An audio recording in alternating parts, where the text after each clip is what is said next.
tengo la dicha enorme de gobernar en un tiempo en que existen las benditas redes sociales. ¿Qué más le puedo pedir a la vida? Amigos, bienvenidos a una nueva transmisión más a su canal Benditas Redes Sociales en vivo. Servidor Irving Rodríguez transmitiéndoles desde el día de hoy. Nos encontramos ya a jueves 26 de enero del 2023. Si nos estás viendo por primera vez, muchísimas gracias por tu tiempo y por tu espacio. Solamente pedimos tu apoyo con la suscripción para que cada día podamos ser más en esta gran familia de las benditas redes sociales. Señores, ayer inició la primera sesión ahí en el Instituto Nacional Electoral, la primera del año, en donde el diputado Mario Yergo simplemente no se aguantó y dijo todo lo que está ocurriendo derivado de esta participación de estos dos consejeros que simplemente en próximos meses se van del Instituto Nacional Electoral. De igual forma pidió que se eliminen todos estos panfletos porque los señores salen en cada uno de los medios simplemente a predicar su libro y hablar sobre esta democracia que está en riesgo. No le gustó para nada la participación del diputado Mario Yergo, que sin ningún tapujo les dijo sus verdades, y lo pudimos ver en varios canales. Creo que ya se les hemos presentado, dicho sea de paso. Un servidor se lo hizo en su canal Pregonero Informa, ahí en donde Mario Yergo se fue directo, a lo cual respondieron ambos, tanto Ciro Murayama como el mismo Lorenzo Córdoba, porque no les gustó esa participación. Aunado a ello, siguió enchilado y el día de hoy se presentó en el espacio de Ciro Gómez Leiva, en el que se fue directo y dijo que los están destazando. Sí, señores, a ese grado ha llegado, y que esperan que la Suprema Corte de Justicia de la Nación haga lo posible para frenar este plan B. Y también sabemos que están armando esta marchita para el 26 de febrero para meter más presión. Así es como salió a llorar el consejero presidente a unos meses de irse con Ciro Gómez Leiva. Gracias, muchas gracias, lo vi, lo agradecí, muchas gracias, Lorenzo, un abrazo y gracias. Pues no hay de otra, el INE en pleno, el Consejo, el INE, sí, vamos a llamarlo así, el INE sí. En pleno, sale a pedirle a la Suprema Corte que paren el plan B. No hay ninguna duda, no hay una fisura, es el INE pleno. Así es, Ciro, y no es solamente el Consejo, lo dices bien. En estos días, lo hemos señalado públicamente, hemos venido teniendo reuniones regionales, llevamos ya tres, una en Ciudad de México, en Toluca, antier en Guadalajara, y mañana estaremos en Mérida para cerrar en Monterrey la próxima semana. Reuniones con toda la estructura del Servicio Profesional Electoral. Estamos hablando de 2.600 profesionales que entraron a sus cargos por concurso, que son evaluados y capacitados permanentemente, y que son los que coordinan los trabajos de la rama administrativa, como se conoce, es decir, del conjunto de trabajadores del INE y los verdaderos autores de las elecciones. Así que, y hemos recogido sus opiniones. Lo que ayer expresamos en este informe, un informe que me parece que es contundente, que no es un informe político, es un informe técnico, es un informe realizado por el órgano constitucionalmente determinado, el órgano técnico encargado de que haya elecciones del país, y recoge las opiniones de todo el personal. No es una opinión de 11 consejeros, no es como vulgarmente un representante partido ayer dijo que era la postura de un consejero, de dos consejeros, es la postura del instituto, es la voz del instituto. Por cierto, el órgano civil con mayor credibilidad pública en México, y que le ha dado al país un periodo de estabilidad inédito, de estabilidad política y de gobernabilidad democrática. Y sí es muy preocupante, el informe detalla con puntualidad por qué esta obra de destazamiento, y aquí no estoy utilizando una expresión mía, es una expresión que ya es público, se le atribuye al titular de la política interior cuando fue a cabildear al Senado la iniciativa conocida como Plan B, sí, de destazamiento del INE, cumple con creces su función. Porque prácticamente mutilan la capacidad operativa para que en el futuro podamos tener elecciones. Y no estoy hablando de retórica, estoy hablando simple y sencillamente, y las cifras las están en el informe, déjame empezar con esta, Ciro, mutila al INE y le impide la capacidad de poder brindar elecciones ciertas, confiables y transparentes. El Servicio Profesional Electoral, que es esta rama, el servicio de carrera, son los funcionarios que permanecen en el INE. No son consejeros que van y vienen, son los profesionales que hacen elecciones en el país, Hoy se integra de casi 2.600, 2.572 plazas. Y la reforma, sin más, desaparece casi el 85%. Es una brutalidad, eso es la obra de un carnicero, pues, para decirlo, utilizando esa expresión que se le atribuye al secretario de Gobernación en el Senado, ¿no? Bueno, y ante eso, y lo dijiste ayer, es la Suprema Corte, Lorenzo, no hay más.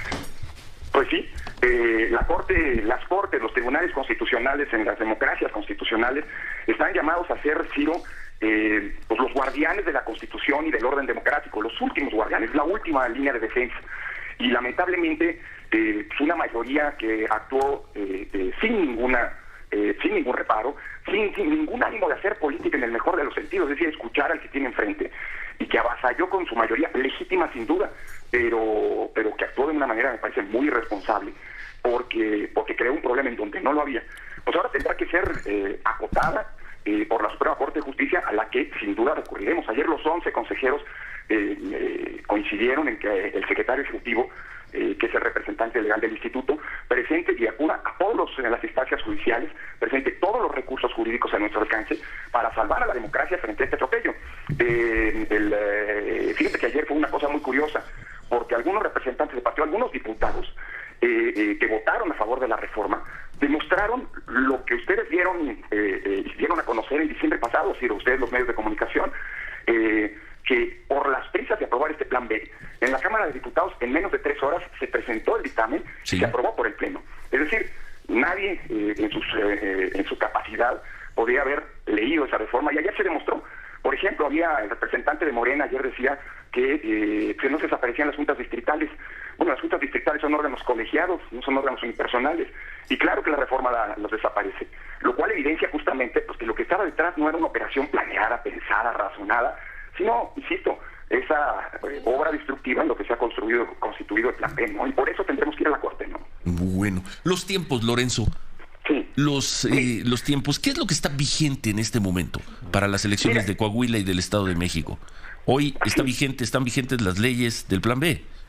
No, afortunadamente, Ciro, para Coahuila, el Estado de México, y no olvidemos que hay una elección extraordinaria para senador en Tamaulipas, que está organizando el INE, que se llevará a cabo el 19 de febrero, están vigentes las leyes previas, o sea, las leyes con las que hemos organizado más de 330 elecciones en los últimos 9 años. Uh-huh. Esto es así porque, y cuidado con esto, para los servidores públicos que ahora pretendan ampararse bajo las nuevas leyes que son claramente inconstitucionales para estar promoviendo y metiéndose en elecciones, porque para que una norma electoral pueda tener vigencia en aplicación en una elección, la Constitución dice que tiene que haberse aprobado y publicado 90 días, es decir, 3 meses antes de que arranquen los procesos electorales.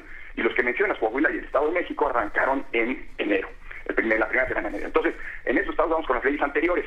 Alguien podría pensar que la primera parte del plan B, es decir, 2 de las 6 leyes que se modifican, que ya fueron publicadas y que ya entraron en vigencia el 27 de diciembre, me refiero a las que tienen que ver con la propaganda gubernamental, la ley de comunicación social y la ley de responsabilidades de los servidores públicos, que ahora buscan permitirle a los servidores públicos entrometerse en las elecciones sin consecuencias. Bueno, si alguien hace eso en esos estados, el INE claramente aplicará la ley vigente para esas elecciones que son las anteriores. Las otras 4 leyes, sigo hablando de plazos, todavía del plan B, todavía no se aprueban, pero es inminente su aprobación. Esto seguramente ocurrirá, no es que ni se aprueben, pero no se publican, y esto seguramente ocurrirá en los primeros días de febrero. Por eso, desde ahora el INE ya prepara la defensa legal de la democracia ante los tribunales, ¿no? Bueno, importante, ¿no? Entonces la Corte tiene tiempo. ¿Cuándo empieza el año electoral o el proceso electoral del 2024? ¿Qué día? Mira, Ciro, de acuerdo con las reglas, con lo que hasta ahora ha estado vigente, debería arrancar la primera semana de septiembre. Hacer elecciones es una cosa muy complicada. Por eso, desde hace 30 años, al INE se le dan 9 meses, de septiembre hasta julio, ahora junio, ¿no?, para que se organice la elección. Esta reforma pospone el arranque del proceso electoral hasta la tercera semana de noviembre. Por eso, la respuesta depende de qué norma quieras aplicar. La que nos da estabilidad política o la que destaza al sistema electoral. Con la primera arrancaríamos en septiembre, con la siguiente en noviembre. En noviembre. Es decir, por eso es importantísimo que la Corte se pronuncie, o bien que suspenda o los jueces, porque eso es tan grave, esto que afecta a derecho político, seguramente hará políticos, laborales, etcétera, y seguramente habrá recursos ante juzgados de amparo, juzgados laborales, de la propia Corte, en fin. Por eso es importantísimo que esto se suspenda y que estas normas no entren en vigor antes del 2 de junio, porque entonces podríamos ir a las elecciones del 24 con las reglas que son conocidas y de las que se han beneficiado todos los partidos políticos, y no como se pretende con este plan, claramente se beneficia solamente los partidos o el partido. Digamos, 2 de junio sería la fecha 2 de junio es una fecha máxima, importantísima. límite, 2 de junio. Así es, sí.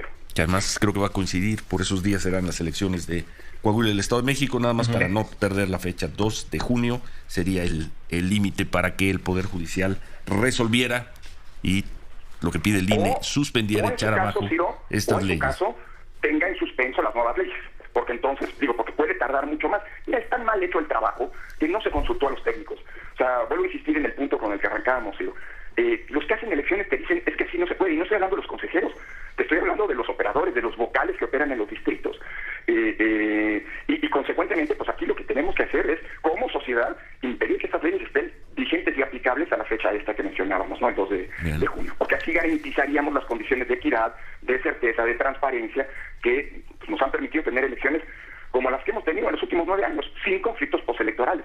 Si no es así, vamos al 24 con el riesgo de que no estén instaladas todas las casillas, porque la capacidad operativa del INE está mutilada, que las casillas no se instalen en donde deben instalarse, y que volvamos a la época en la que no sabes ni siquiera dónde votas, ¿no? Porque te cambiaron la casilla, pues porque no se pudo abrir una escuela donde siempre la poníamos, etcétera. Que no estén integradas con los ciudadanos debidamente insaculados y capacitados, y consecuentemente que los votos no se cuenten bien. Todo eso es lo que implica una reforma, diría, insensata, y hecha más con el estómago, con el hígado que con la cabeza, ¿no? No se le pidió un solo dato, una sola información al INE en este proceso de reforma. Vaya, ni siquiera la leyeron, como ayer quedó demostrado, ¿no? Pero dices, con el hígado y pues así se va a seguir defendiendo. Me imagino que escuchaste ayer estas palabras, si no, vamos a escucharlas y te pedimos un punto de vista. Vamos a escuchar. ¿Y qué? ¿Cómo que dice que le va a pasar al INE? ¿Se va a qué? ¿Colapsar? ¿Se colapsó la presidencia? De 3.600 a 500 se colapsó la presidencia. No, entonces, pero ellos ganaron, se quedaron con ese presupuesto, ellos ganaron, porque el INE no se toca.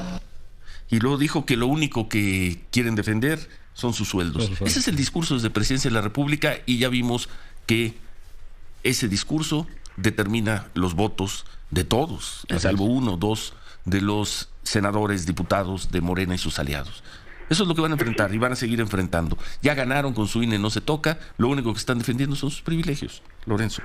Después de todo lo que ocurrió, ese es el discurso desde la presidencia. 4 consejeros que nos vamos en 97 días, perdón, 67 días, en abril 3, creo, ¿no? En 67 días. Por cierto, hay un diputado ahí que presume un contador y lo tiene equivocado desde hace varios meses, ni eso saben hacer bien, pero bueno, lo que te quiero decir es que en 67 días nos vamos algunos. Lo que aquí estamos defendiendo es una institución que nos ha costado a todas y todos construir. Y además, por cierto, hablando de los montos, ni siquiera se ponen de acuerdo, ni siquiera saben cuánto es el ahorro, el comillas ahorro, el presunto ahorro que va a tener esta reforma. El presidente hablaba en semanas previas de 3.500 millones de pesos y el secretario de Gobernación de 5.000 millones.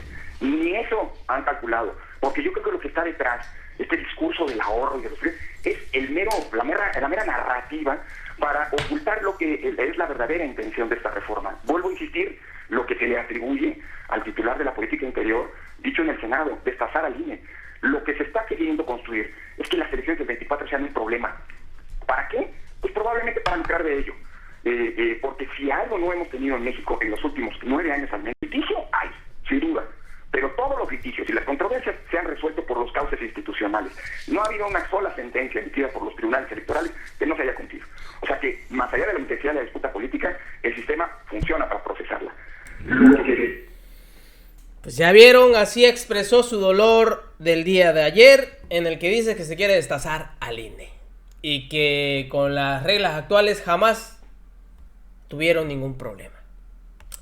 Nos vemos en una siguiente emisión. Que sigan pasando un bonito día. Servidor Irving Rodríguez transmitiéndoles desde su canal. Recuerden, estamos en busca de la información para esta cuarta transformación. Nos vemos. Hasta la próxima.